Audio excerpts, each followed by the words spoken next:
مدرسہ کیا چیز ہے؟ مدرسے کی اہمیت اور ضرورت کیا ہے؟ اور عامت المسلمین کی ذمہ داریاں مدرسے کے حوالے سے کیا ہیں؟ یہ تین باتیں میں نے اس مختصر نشست میں آپ کے سامنے عرض کرنی ہیں۔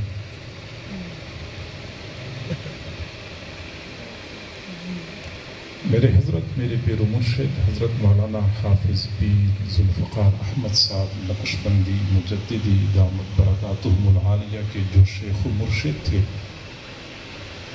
حضرت مرشد عالم حضرت خواجہ غلام حبیب رحمۃ اللہ علیہ فرمایا کرتے تھے کہ انسان کا دنیا میں آنا آسان، لیکن حقیقی معنوں میں انسان بننا نہایت مشکل کام ہے۔ جو بنتا ہے یا بناتا ہے وہی پتا پاتا ہے۔ اگر ہم دیکھیں تو کچھ ایسی خصلتیں ہیں جن کی وجہ سے انسان حیوانات سے ممتاز اور جدا ہے، ورنہ باقی تمام تر ضروریات اور حاجات میں انسان اور باقی حیوانات میں کوئی فرق نہیں ہے۔ جانور کھاتے پیتے ہیں، انسان بھی کھاتا پیتا ہے۔ جانور سوتے ہیں، جانور اپنی جنسی خواہشات پوری کرتے ہیں، انسان کے بھی سارے سلسلے اسی طرح چل رہے ہوتے ہیں۔ اگر انسان پر محنت نہ کی جائے، انسان کو اچھی خصلتوں سے آراستہ نہ کیا جائے، تو یہ انسان اور باقی جانوروں میں کوئی فرق نہیں ہوتا۔ قرآن پاک نے بھی اسی حقیقت کو بیان فرمایا، یأکلون کما تأکل الانعام۔ کفار اور مشرکین کی زندگی، گزر بسر سب کچھ نفسانی خواہشات کے ارد گرد ہوتی ہے۔ چنانچہ جانور خواہشات پوری کرتے ہیں، کھاتے پیتے ہیں، انسان بھی خواہشات پوری کرتے ہیں، کھاتے پیتے ہیں، بس یہی ان کے درمیان قدر مشترک۔ اگر اس انسان پر محنت نہ کی جائے اور اس کو ویسے ہی چھوڑ دیا جائے تو یہ جانور بن جاتا ہے، بلکہ جانوروں سے بھی بدتر بن جاتا ہے۔ اولئک کالانعام بل ہم اضل، چوپائیوں کی طرح ہیں، بلکہ چوپائیوں سے بھی زیادہ گئے گزرے ہوتے ہیں۔ اور اگر انسان پر محنت کی جائے، اس کو اچھی خصلتوں سے آراستہ و پیراستہ کیا جائے، تو یہ فرشتوں سے بھی مرتبے میں آگے بڑھ جاتا ہے، فرشتوں کا مسجود بن جاتا ہے۔ سبحان اللہ۔ انسان کو حقیقی معنوں میں انسان بنانے کے لیے اللہ رب العزت نے حضرات انبیاء کرام کا سلسلہ جاری فرمایا، اور یہاں سے آپ اندازہ لگا سکتے ہیں کہ یہ انسان سازی اتنا اہم کام ہے کہ انبیاء کرام جیسی مقدس ہستیوں کی بعثت کا مقصد بھی یہی قرار دیا گیا۔ اور کبھی آپ نے غور کیا ہے کہ اگر مرغی کے انڈے سے چوزا نکلتا ہے تو چوزا چند منٹ میں اپنے پاؤں پہ کھڑا ہو جاتا ہے، پھر زمین پہ چونچ مارنا شروع کر دیتا ہے، دانہ تلاش کر رہا ہوتا ہے۔ اگر بکری کا بچہ پیدا ہوتا ہے تو گھنٹہ 2 گھنٹے میں یہ کھڑا ہو جاتا ہے پاؤں پہ، اور 2-3 دن کے بعد چلانگے لگاتا ہوا ہمیں نظر آتا ہے۔ گائے کا بچہ پیدا ہوتے ہی 2-4 گھنٹوں میں زمین پہ کھڑا ہو جاتا ہے، اپنے پیروں پہ کھڑا ہو جاتا ہے، اور ہفتہ 10 دن کے بعد پھر ہمیں اچھلتا کودتا ہوا نظر آتا ہے۔ جبکہ انسان کا بچہ پیدا ہوتا ہے تو 6 مہینے تک تو یہ بیچارہ کروٹ بھی نہیں بدل سکتا۔ 6 مہینے کے بعد کہیں جا کے یہ بیٹھنے پر قادر ہوتا ہے۔ صرف پاؤں پہ کھڑا ہونے کے لیے یا آہستہ آہستہ چلنے کے لیے پورا سال درکار ہوتا ہے، اور بھاگنے دوڑنے کے لیے تو 3-4 سال کی مدت ضروری ہوتی ہے۔ آخر کیا وجہ ہے؟ انسان کی ارتقاء، انسان کی جسمانی ترقی اتنی سست ہوتی ہے، باقی تمام مخلوقات کی جسمانی ترقی تیز بلکہ تیز تر ہوتی ہے۔ وجہ کیا ہے؟ تو آپ توجہ فرمائیں، بات سمجھ میں آ جائے گی کہ دنیا کا دستور ہے کہ جو چیز زیادہ قیمتی ہوتی ہے اس کے بننے میں اتنا ہی زیادہ وقت لگتا ہے۔ جو چیز کم قیمت ہوتی ہے وہ جلدی بن جاتی ہے، اور جو چیز زیادہ قیمتی ہوتی ہے اس کے بننے میں زیادہ ٹائم لگتا ہے۔ آپ اگر کسی مزدور سے کہہ دیں کہ یہ مٹی پڑی ہے، اسی اینٹیں بنانی ہے یا مٹی کی دیوار کھڑی کرنی ہے، تو ایک مزدور ایک دن میں 1000 اینٹیں بنا لے گا۔ منو مٹی وہ کام میں لے آئے گا، مٹی کو ارتقاء تک پہنچا دے گا۔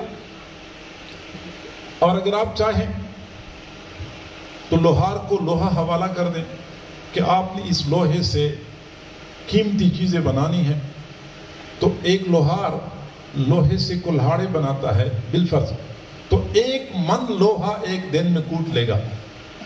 تو مٹی کم قیمت تھی، لہٰذا ایک مزدور نے 1000 اینٹیں بنائی۔ زیادہ مہارت بھی نہیں چاہیے ہوتی، زیادہ ٹیکنیک بھی ضرورت نہیں ہوتی، لیکن لوہار جب لوہے سے کوئی چیز بناتا ہے تو وہ 1 من لوہا مشکل سے کوٹتا ہے، اور اس کے لیے مہارت بھی چاہیے ہوتی ہے، ٹیکنیک بھی چاہیے ہوتا ہے۔ اور اگر آپ سونار سے کہتے کہ سونے کا زیور بنانا ہے تو وہ 1 تولہ سونا لے لیتا ہے، اور اس کا زیور بناتے بناتے کئی دن لگ جاتے ہیں۔ وجہ کیا ہے؟ وجہ یہ ہے کہ مٹی کم قیمت ہے، زیادہ ٹیکنیک بھی نہیں چاہیے، زیادہ وقت بھی نہیں چاہیے، لوہا قدرے قیمتی ہے، لہٰذا اس کے لیے تھوڑی سی مہارت بھی چاہیے ہوتی ہے، وقت بھی کچھ چاہیے۔ لیکن سونا زیادہ قیمتی ہے، اس کے لیے مہارت بھی زیادہ چاہیے، وقت بھی زیادہ چاہیے۔ اور جو لوگ ہیرے تراشتے ہیں تو یہ ہیرے تراشنے کا کام بہت مشکل ہوتا ہے۔ بالکل چھوٹا سا ہیرا تراشتے تراشتے ماہر کاریگروں کو کئی مرتبہ پورا ہفتہ گزر جاتا ہے۔ اس کو بہت حساس طریقے سے، بہت پیچیدہ مشینوں کے ساتھ کاٹا جاتا ہے، پھر اس کو پالش کیا جاتا ہے، چونکہ ہیرا زیادہ قیمتی ہے۔ جو چیز زیادہ قیمتی ہوتی ہے اس کے بننے میں وقت بھی بہت لگتا ہے، اس کو بنانے کے لیے مہارت بھی زیادہ چاہیے ہوتی ہے۔ اس لیے انسان کی جسمانی ارتقاء اتنی مشکل سے ہوتی ہے کہ اس کی روحانی تربیت اور روحانی پرورش کتنی مشکل ہوگی، یہ ان لوگوں کو پتہ چلتا ہے جو یہ کام کر رہے ہوتے ہیں۔ میرے حضرت کے شیخ نے فرمایا کہ انسان کا دنیا میں آنا آسان، حقیقی معنوں میں انسان بننا بہت مشکل کام ہے۔ جو بنتا ہے یا بناتا ہے وہی پتہ پاتا ہے۔ پتہ اس کو چلتا ہے جو بنا رہا ہوتا ہے، جو محنت کر رہا ہوتا ہے کہ میں اس انسان کو اچھا انسان کیسے بنا سکتا ہوں۔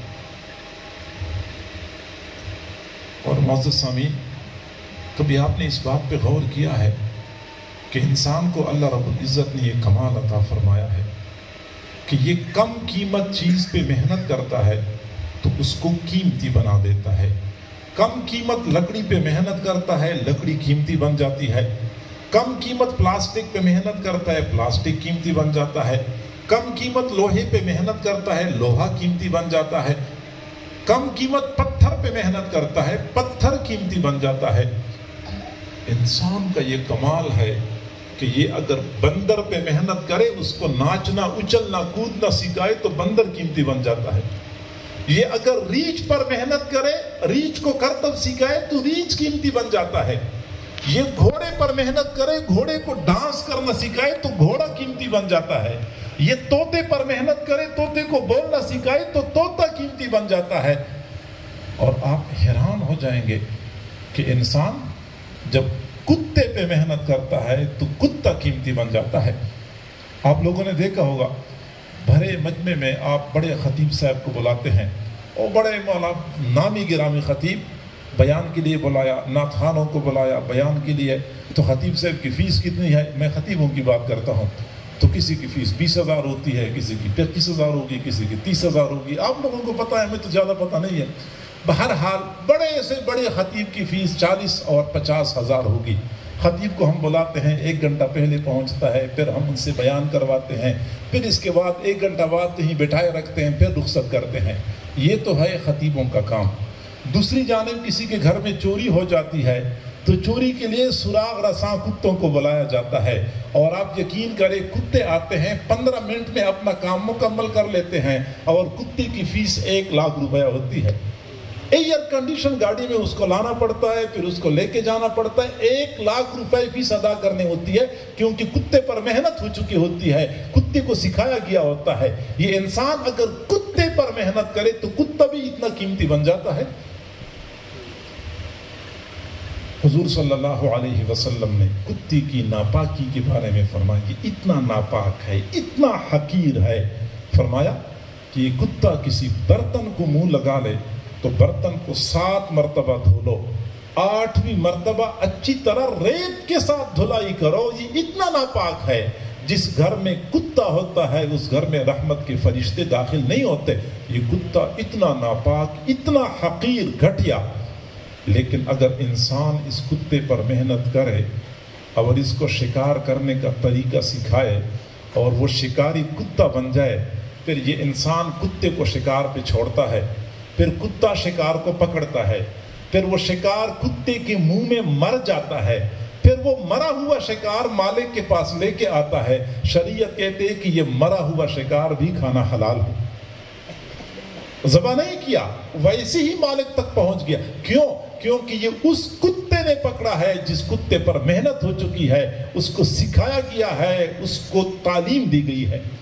تو اگر انسان کتے پر محنت کرے تو کتا قیمتی بن جائے، بندر پر محنت کرے تو بندر قیمتی بن جائے، تو اگر انسان انسانوں پر محنت کرے اور ان کو بنائے تو وہ کتنے قیمتی بنیں گے ہم اس کا اندازہ نہیں کر سکتے۔ یہی تو وجہ آپ لوگوں نے دیکھ لی، یہ 5-6 بچے تھے، یہ 5-6 بچوں پر محنت کی گئی ہے، ایک ایک حرف ادا کرنے کے طریقے سکھائے جاتے ہیں۔ کئی مرتبہ قاری صاحبان کا پورا دن گزر جاتا ہے اور طالب علم ایک ہا اور ایک عین ادا کرنے پر قادر نہیں ہوتے، بار بار پڑھواتے ہیں، استاد بھی تھک جاتے ہیں، شاگرد بھی تھک جاتے ہیں، لیکن جب بن جاتے ہیں پھر دیکھتے ہیں کہ جب یہ زمین پہ چلتے ہیں تو فرشتے ان کے قدموں کے نیچے اپنے پر بچھا رہے ہوتے ہیں۔ انسان جب محنت کرتا ہے کسی چیز پر وہ چیز قیمتی بن جاتی ہے۔ معزز سامعین، انسان کو حقیقی معنوں میں انسان بنانے کے لیے اللہ تعالیٰ نے انبیاء کرام کا سلسلہ جاری فرمایا، اور پھر وہی سلسلہ چلتے چلتے آج حضرات علماء کرام، قراء، حفاظ اور مشائخ عظام تک پہنچا ہے کہ علماء اور حفاظ مدارس میں ہمارے بچوں پر محنت کرتے ہیں، ان کو اچھے اخلاق سے آراستہ و پیراستہ کرتے ہیں، قرآن و حدیث کی تعلیم سے ان کے دل و دماغ کو معطر کرتے ہیں، انسان کو حقیقی معنوں میں انسان بناتے ہیں۔ مشائخ صوفیاء خانقاہوں میں لگے ہوئے ہیں، یا کچھ احباب دعوت کا کام کرنے والے مراکز میں، یا چلتے پھرتے وہ لوگ محنت کر رہے ہوتے ہیں۔ بہرحال مقصد صرف اور صرف یہ ہے کہ انسان کو حقیقی معنوں میں انسان بنایا جائے۔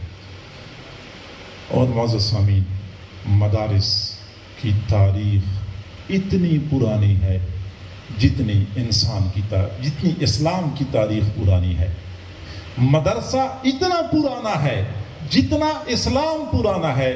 چنانچہ آج سے 14 صدیاں پہلے غار حرا میں جب حضور صلی اللہ علیہ وسلم کے پاس پہلی مرتبہ وحی آئی تھی، جبرائیل نے کہا تھا اقرأ لفظ بول کے اسلام کا آغاز ہوا، اور وہی غار حرا ہمارے اسلام کا سب سے پہلا مدرسہ تھا۔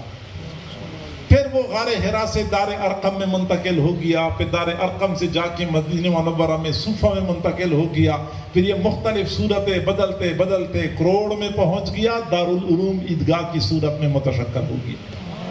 یہ مدرسہ جو آپ لوگوں کی اس شہر میں ہے، اس کی کڑیاں یہ جا کے صوفہ تک پہنچتی ہیں، پھر دار ارقم تک پہنچتی ہیں، اور پھر اس کے بعد جا کے غار حرا تک اس کی کڑیاں پہنچتی ہیں۔ آپ یہ نہ سمجھا کریں کہ یہ چند اینٹوں سے بنا ہوا ایک کمرہ ہے یا چند اینٹوں سے بنی ہوئی ایک عمارت ہے، بلکہ آپ اس کو اس نظر سے دیکھا کریں کہ آج سے 14 صدیاں پہلے غار حرا میں جس فیض کا نزول حضور صلی اللہ علیہ وسلم پر ہوا تھا، آج ہمارے اسی مدرسے میں اسی فیض کو چھوٹے چھوٹے بچوں کے سینوں میں منتقل کیا جاتا ہے۔ تو مدرسہ اور اسلام دونوں ہم عمر ہیں، دونوں جڑواں ہیں، اور دونوں ایک دوسرے کے بغیر کامل نہیں ہیں۔ مدرسہ ہے تو اسلام ہے، اسلام ہے تو مدرسہ ہے، اگر اسلام نہیں ہے تو مدرسہ نہیں ہے، اگر مدرسہ نہیں ہے تو اسلام نہیں ہے، ایک دوسرے کے ساتھ یہ لازم اور ملزوم ہے، کوئی مانے یا نہ مانے، حقیقت یہی ہے کہ مدرسے کا وجود ختم ہو گیا تو اسلام کو تلاش کرنا دشوار ہو جائے گا۔ اور واقعی ایسا ہی ہے کہ دنیا کی جن ممالک میں مدارس کا وجود ختم ہو گیا وہاں پہ اسلام خود بخود ختم ہو گیا۔ وجہ یہ ہے کہ آج اگر میرا بیٹا کلمہ پڑھتا ہے تو کلمہ براہ راست جبرائیل نے اس کو نہیں سکھایا، یہ مدرسے کا فیض ہے۔ میرے گھر میں اگر میری والدہ قرآن پڑھتی ہے تو یہ بھی مدرسے کا فیض ہے۔ آج اگر دور دراز کے دیہات میں کوئی کاشتکار، کوئی دیہاتی بندہ کھیت میں کام کرتا ہے اور وہ اللہ اور رسول کو پہچانتا ہے، یہ بھی مدرسے کا فیض ہے۔ گویا کہ آج اسلام اگر ہم تک پہنچ جائے تو مدرسے کی خدمات اور مدرسے کے کردار کا نتیجہ ہے۔ لہٰذا مدرسہ انسان سازی کا کارخانہ ہے، جس طرح کپڑا سازی کا کارخانہ ہوتا ہے اور برتن سازی کا کارخانہ ہوتا ہے اور فرنیچر سازی کا کارخانہ ہوتا ہے، ایسی ہی مدرسہ انسان سازی کا کارخانہ ہے۔ اگر ہم نے مدرسے بنائے، مدرسوں کو مضبوط بنایا اور مدرسوں کو آباد کر لیا تو ہماری نسلیں اسلام سے آشنا ہوں گی، اسلام سے وابستہ ہوں گی۔ اگر ہم نے مدرسے کے حوالے سے بے اعتنائی کا مظاہرہ کیا تو سچی بات یہ ہے کہ ہماری اولاد کے لیے اپنا ایمان بچانا ایک چیلنج بن جائے۔ مدرسے کے حوالے سے ایک عام مسلمان کی ذمہ داری کیا ہے، تو سب سے پہلی ذمہ داری تو مسلمان کی یہ ہے کہ جہاں مدرسہ دیکھتا ہے تو مسلمان کا دل خوش ہو جائے کہ ہاں الحمدللہ یہاں مدرسہ موجود ہے۔ الحمدللہ ثم الحمدللہ، اکابر علماء نے، حفاظ اور قراء نے ایسے مجاہدے کیے اور ان مجاہدوں کے نتیجے میں آج آپ ملک کی طول و عرض میں دیکھیں، دور دراز کے پسماندہ علاقوں میں دیکھیں، کہیں پہاڑ کی چوٹی بھی کسی بستی میں جا کے دیکھ لیں، جہاں نہ بجلی ہے، نہ موبائل کی سروس ہے، نہ وہاں پہ گیس ہے، نہ وہاں پہ اسکول کی تعلیم ہے، لیکن الحمدللہ ثم الحمدللہ وہاں کوئی نہ کوئی مدرسے کا فرزند آپ کو وہاں دین کا کام کرتا ہوا نظر آئے گا۔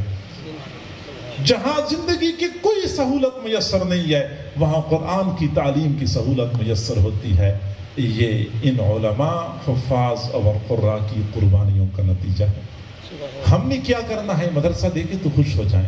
ہمارے پڑوس میں مدرسہ بنے تو ہمیں خوش ہونا چاہیے کہ الحمدللہ ثم الحمدللہ ہمارے بچوں کے ایمان کی حفاظت کا ذریعہ میسر آ گیا۔ اور یہ بات یاد رکھیں کہ جہاں مدرسہ ہوتا ہے وہاں رحمتیں اترتی ہیں۔ اذا قرئ القرآن فاستمعوا له وانصتوا لعلكم ترحمون، جہاں قرآن پڑھا جاتا ہے وہاں پہ رحمتیں اترتی ہیں۔ قرآن عظیم الشان اس بات پہ گواہ ہے۔ اور جب یہ رحمتیں اترتی ہیں تو صرف اس جگہ پہ نہیں اترتی جہاں پہ قرآن پڑھا جاتا ہے، بلکہ ارد گرد کی آبادیوں کو بھی ان رحمتوں میں سے، برکتوں میں سے حصہ ملتا ہے۔ سبحان الذی اسری بعبدہ لیلا من المسجد الحرام الی المسجد الاقصی الذی بارکنا حولہ۔ اللہ فرماتے ہیں کہ مسجد اقصی پر تو برکتیں اترتی ہی ہیں، مسجد اقصی کے ارد گرد بھی ہم برکتیں اتارتے ہیں۔ تو جہاں مسجد ہوتی ہے، جہاں مدرسہ ہوتا ہے، صرف وہاں پہ برکت نہیں اترتی بلکہ ارد گرد کے مضافات اور آبادیاں بھی برکتوں میں سے حصہ پاتی ہیں۔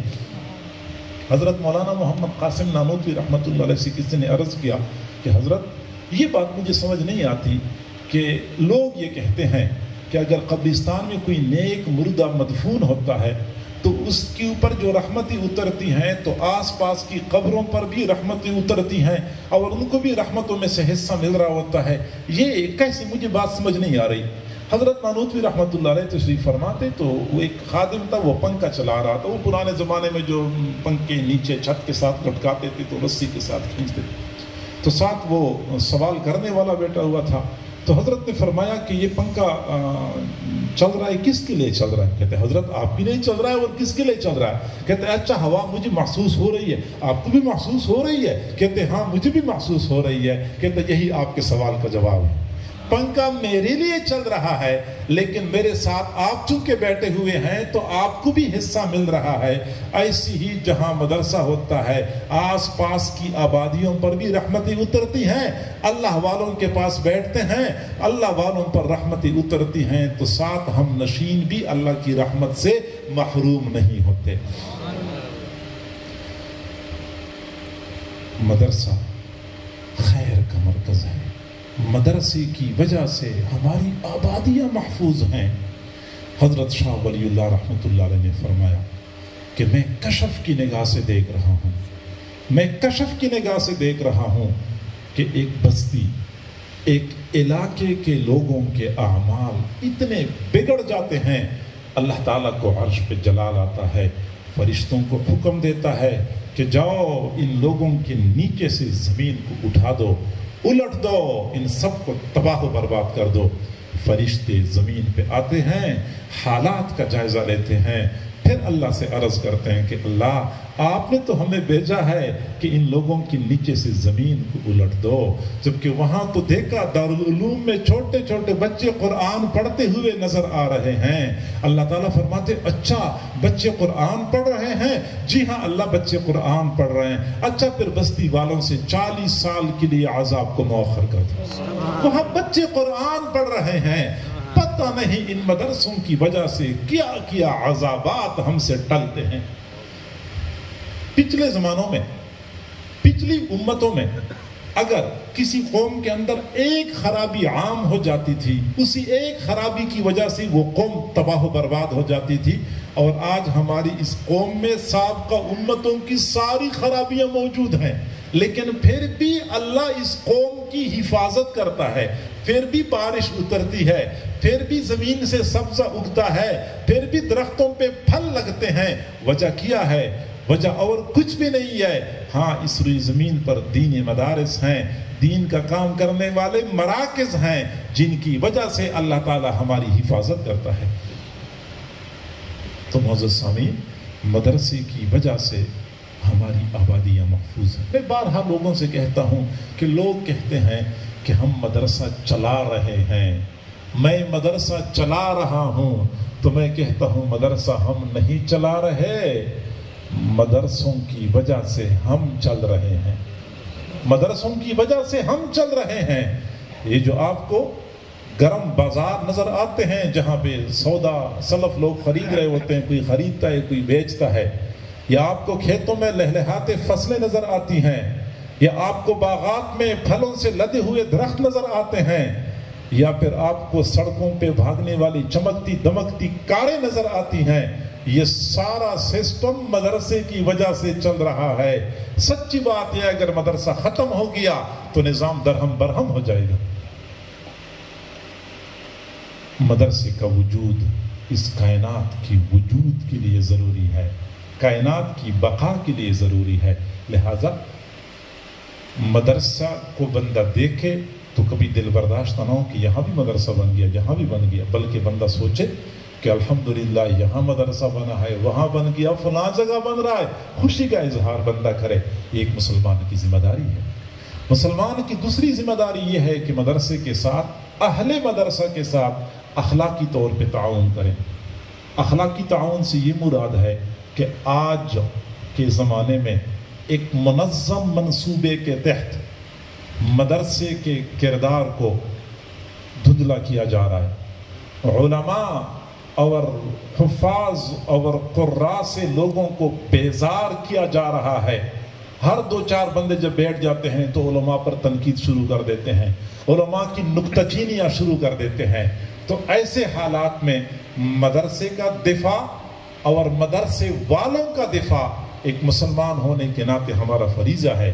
یہ مدرسہ ہمارا محسن ہے، یہ علماء ہمارے محسن ہیں، جن علماء کی وجہ سے میرا بچہ کلمہ پڑھتا ہے، جن علماء کی وجہ سے میری اہلیہ گھر میں بیٹھ کے قرآن پڑھتی ہے، جن علماء کی وجہ سے میرے والد کا جنازہ ہوا اور اسلامی طریقے کے مطابق دفن ہوا، جن علماء کی وجہ سے ہماری شادیاں، ہمارے نکاح شریعت و سنت کے مطابق ہوتے ہیں، ہم دو چار بندے بیٹھ جاتے ہیں انہی علماء پر تنقید کرتے ہیں۔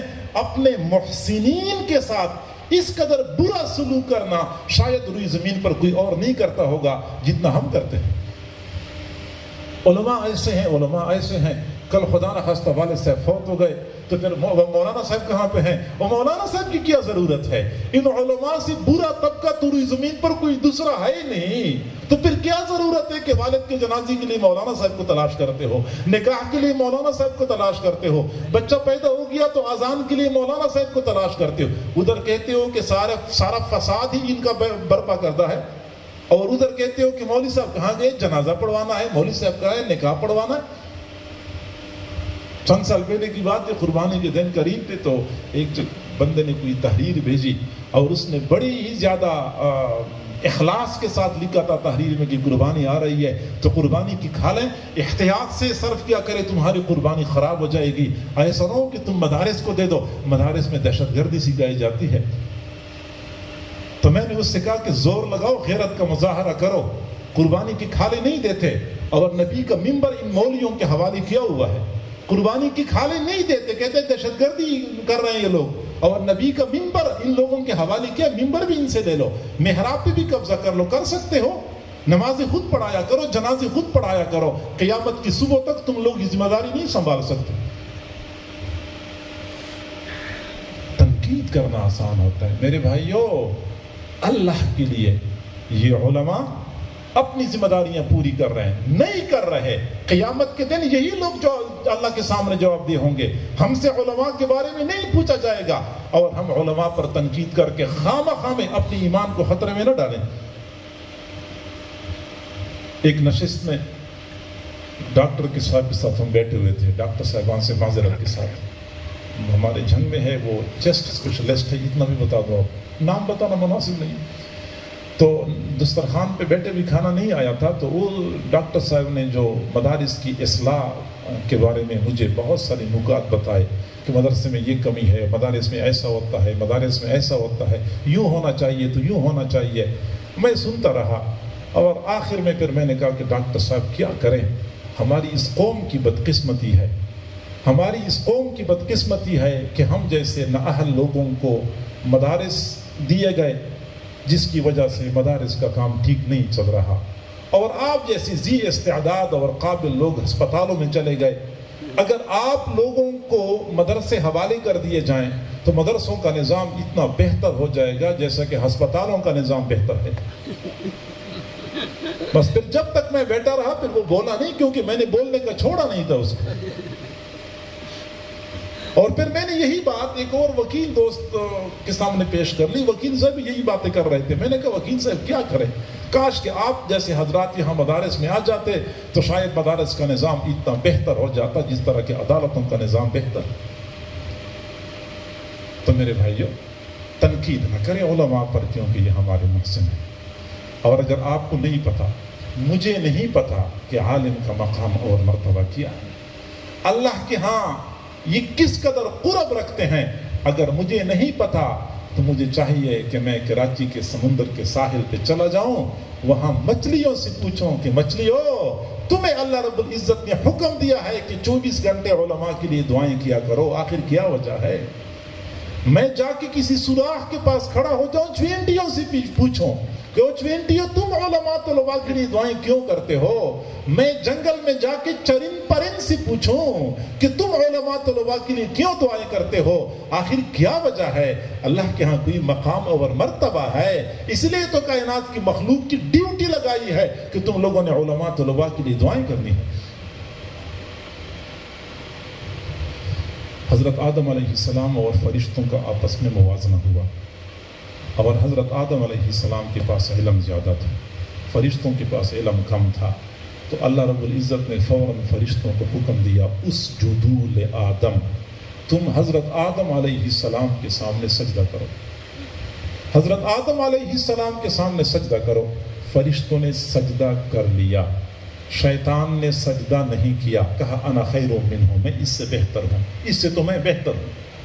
اچھا، اللہ رب العزت نے وہ پہلے دن دنیا والوں کو یہ پیغام دیا کہ جہاں علم ہوتا ہے وہاں سر جھکانا ہوتا ہے، جہاں علم ہوتا ہے وہاں عاجزی کرنی ہوتی ہے۔ روز ازل میں اللہ نے پہلے دن دنیا والوں کو یہ پیغام دیا، اور یہ بھی ہمیں سبق ملا کہ جو لوگ علم کے سامنے سر جھکاتے ہیں، علم کے سامنے عاجزی کرتے ہیں، وہ فرشتوں کے نقش قدم پہ چلنے والے ہوتے ہیں، اور جو علم کے سامنے اکڑتے ہیں کہ میں اس سے بہتر ہوں، آج کل کے مولویوں سے تو میں بہتر ہوں، حقیقت میں وہ شیطان کی روش کو اپنانے والے ہوتے ہیں۔ شیطان کیوں راندہ درگاہ ہوا؟ شیطان نے کوئی شراب تو نہیں پی ہوئی تھی، شیطان نے کوئی زنا تو نہیں کیا تھا، شیطان نے کسی کو قتل تو نہیں کیا تھا، شیطان نے صرف اور صرف یہ غلطی کی تھی کہ علم کے سامنے اکڑ کا مظاہرہ کیا تھا کہ میں اس سے بہتر ہوں، میں عالم کے سامنے سر نہیں جھکا، اور اسی کی وجہ سے آج تک شیطان دھتکارا جاتا ہے، ملعون و مطرود ہے۔ ہمیں چاہیے کہ ہم شیطان کے نقش قدم پہ نہ چلا کریں، فرشتوں کی اقتداء کریں، فرشتوں کی پیروی کریں۔ اللہ رب العزت نے اہل علم حضرات کو مقام دیا ہے۔ ہمیں نہیں پتا ہم فرشتوں سے پوچھیں، ہمیں نہیں پتا ہم جنات سے پوچھیں، ہمیں نہیں پتا ہم جنگل کے درندوں سے پوچھیں کہ تمہاری پشت پہ جب علماء سفر کیا کرتے تھے، جب یہ محدثین حدیث پڑھنے کے لیے جایا کرتے تھے، پھر شیر جیسا خونخوار درندہ بھی اپنی پشت محدث کے لیے پیش کرتا تھا کہ مجھ پہ سواری کرو، میں آپ کو جنگل سے پار کر کے لے جاتا ہوں تاکہ کوئی دوسرا درندہ آپ کو نقصان نہ پہنچے۔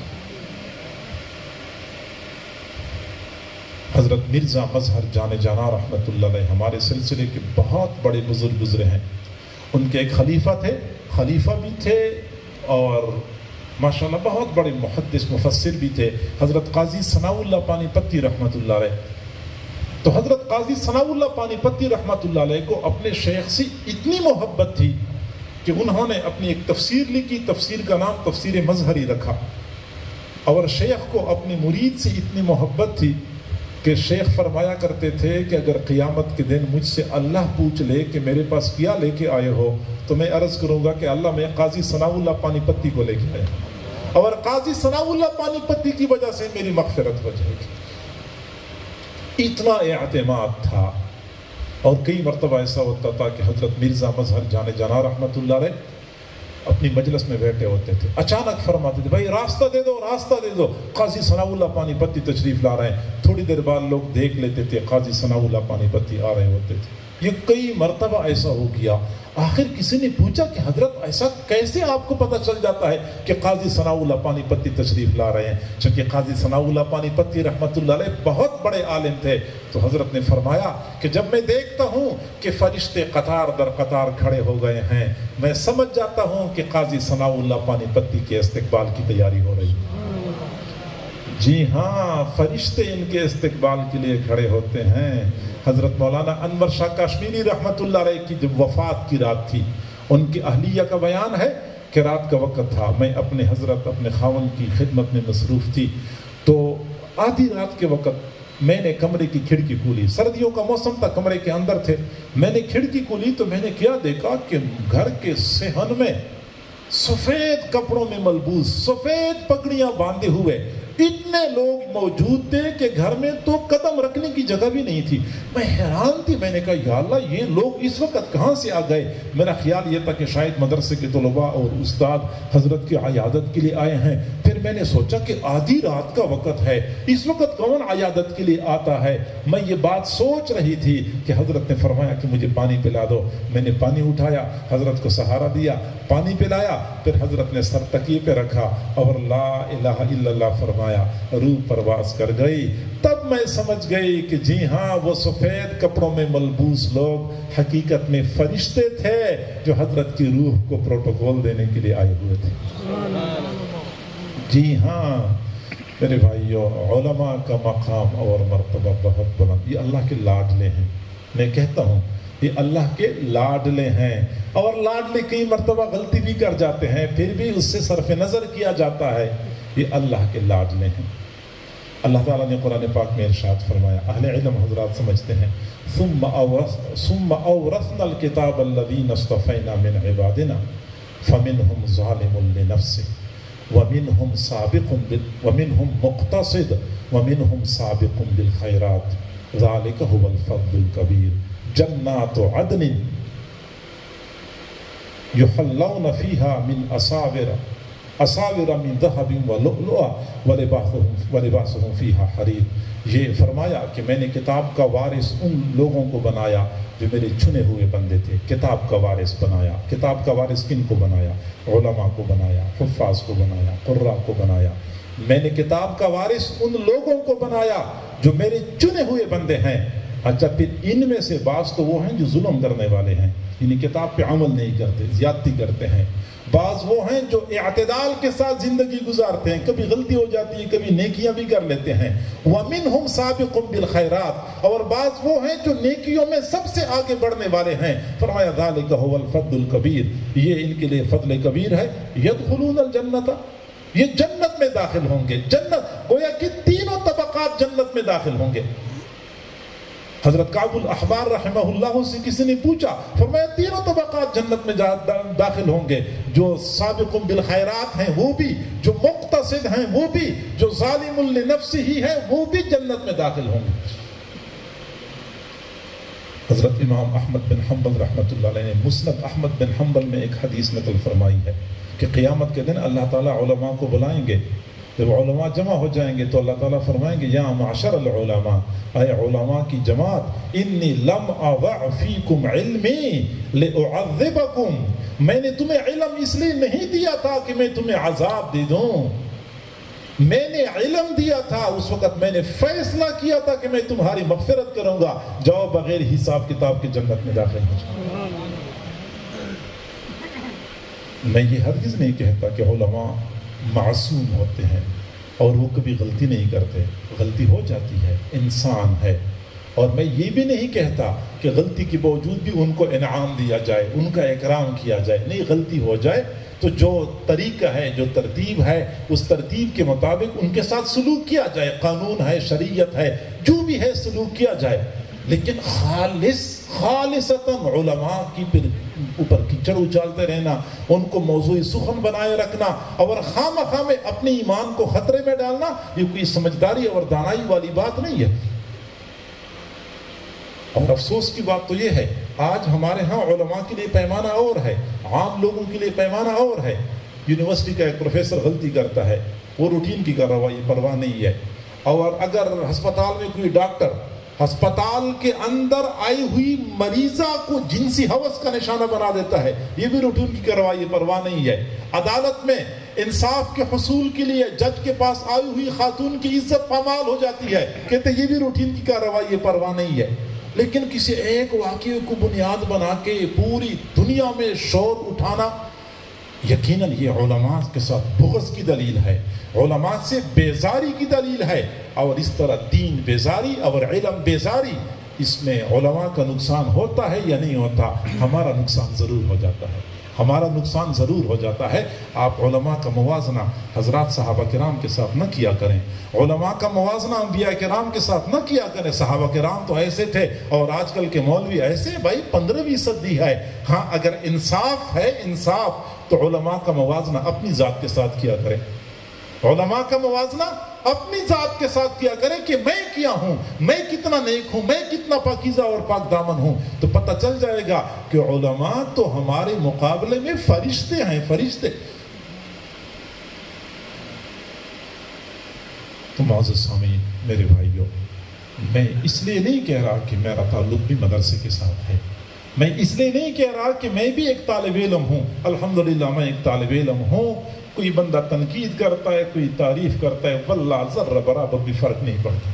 پوری دنیا میری خلاف اکٹھی ہو جائے, مجھے اس کی پرواہ نہیں ہے, کیونکہ دنیا والوں کی تعریف و تنقید سے اللہ رب العزت نے ہمیں بے نیاز کر دیا ہے.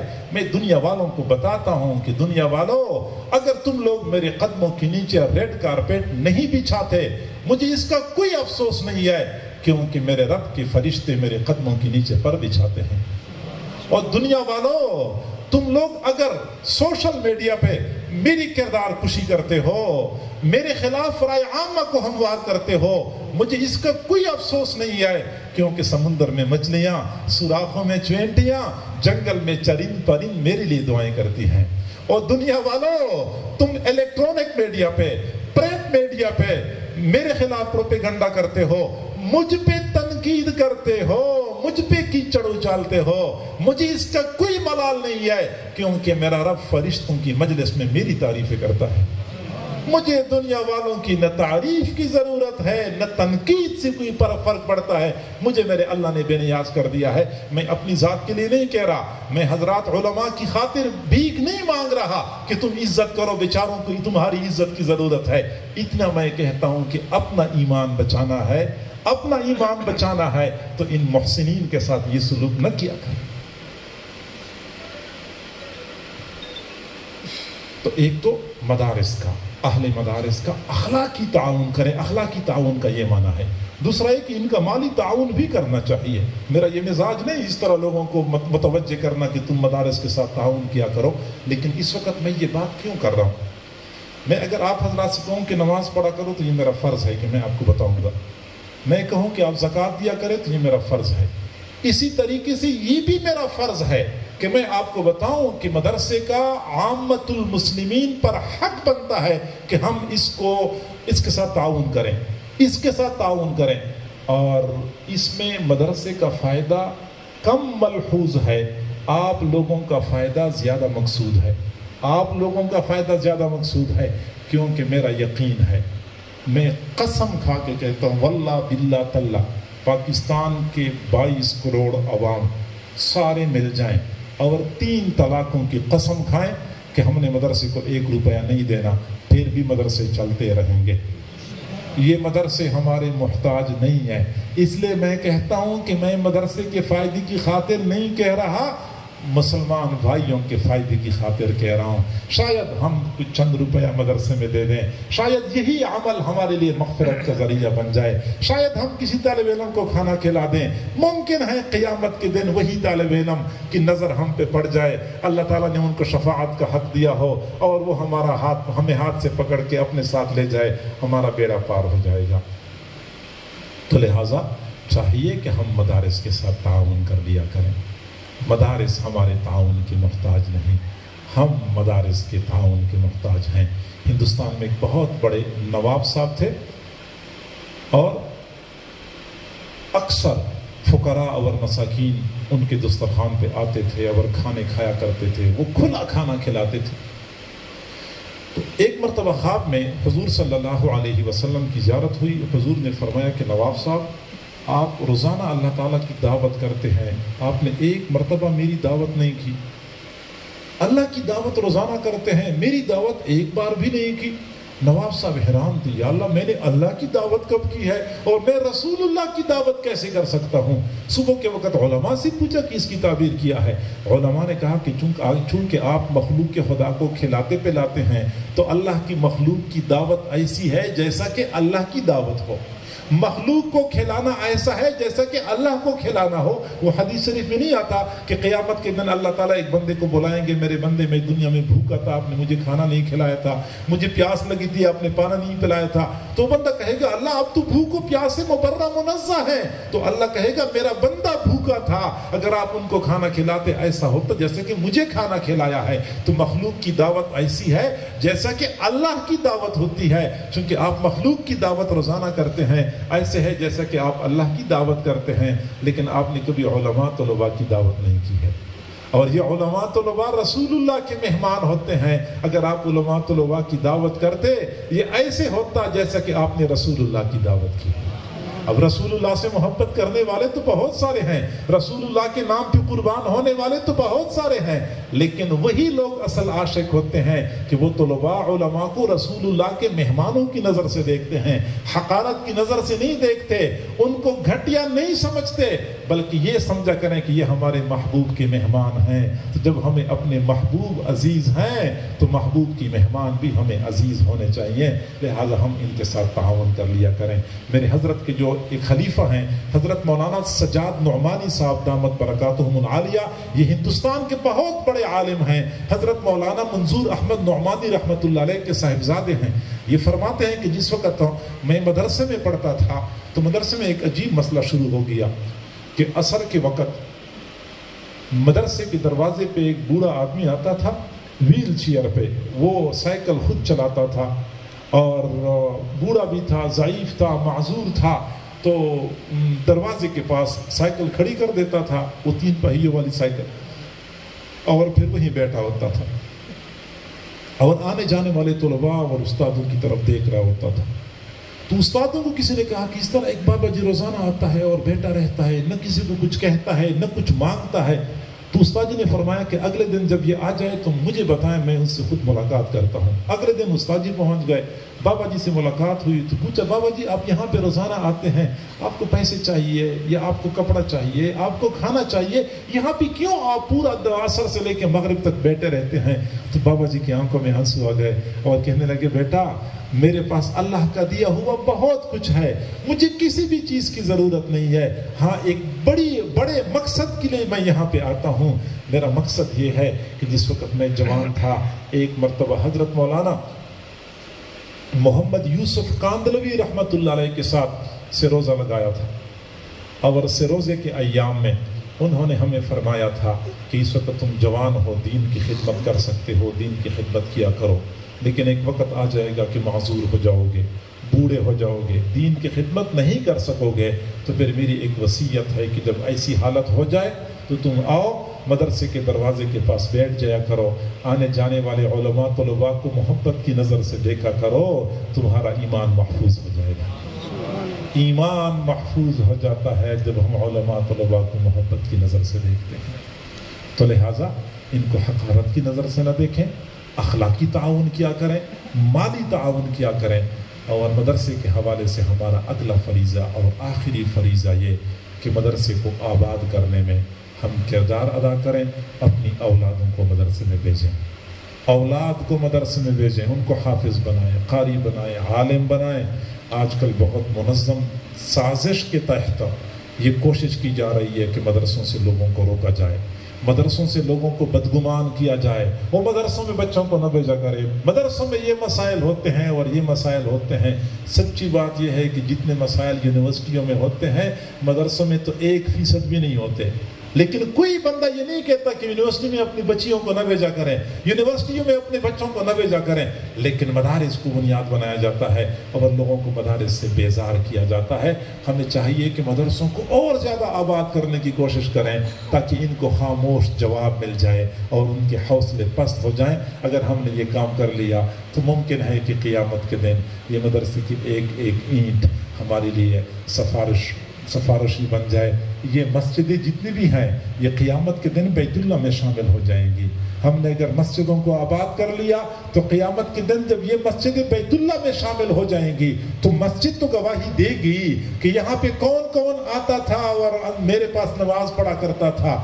جب مسجد گواہی دے گی گویا کہ بیت اللہ نے گواہی دی ہے، یہ مسجدیں بیت اللہ کی بیٹیاں ہیں، قیامت کے دن بیت اللہ میں یہ ضم ہو جائیں گی۔ تو جس کے بارے میں بیت اللہ گواہی دے دے اس بندے کی نجات یقینی ہو جاتی ہے۔ تو مدارس اور مساجد کو آباد کرنے کے لیے کردار ادا کریں، خود مدرسوں کے ساتھ وابستہ ہو جائیں، اپنی اولاد کو مدارس میں بھیجا کریں تاکہ دین کی تعلیم اور تعلق کا سلسلہ مضبوط سے مضبوط تر ہو جائے، اور جو لوگ دین اور اسلام کے دشمن ہیں ان کے عزائم خاک میں مل جائیں۔ پہلے بھی آپ جیسے دیندار لوگوں نے مدارس اور مساجد کے ساتھ وابستگی اختیار کر کے ان لوگوں کے منصوبوں کو ناکام بنایا تھا، اور آج بھی اسی چیز کی ضرورت ہے۔ اللہ تعالی ہم سب کو سمجھنے اور عمل کرنے کی توفیق عطا فرمائے۔ وآخر دعوانا ان الحمد للہ رب العالمین۔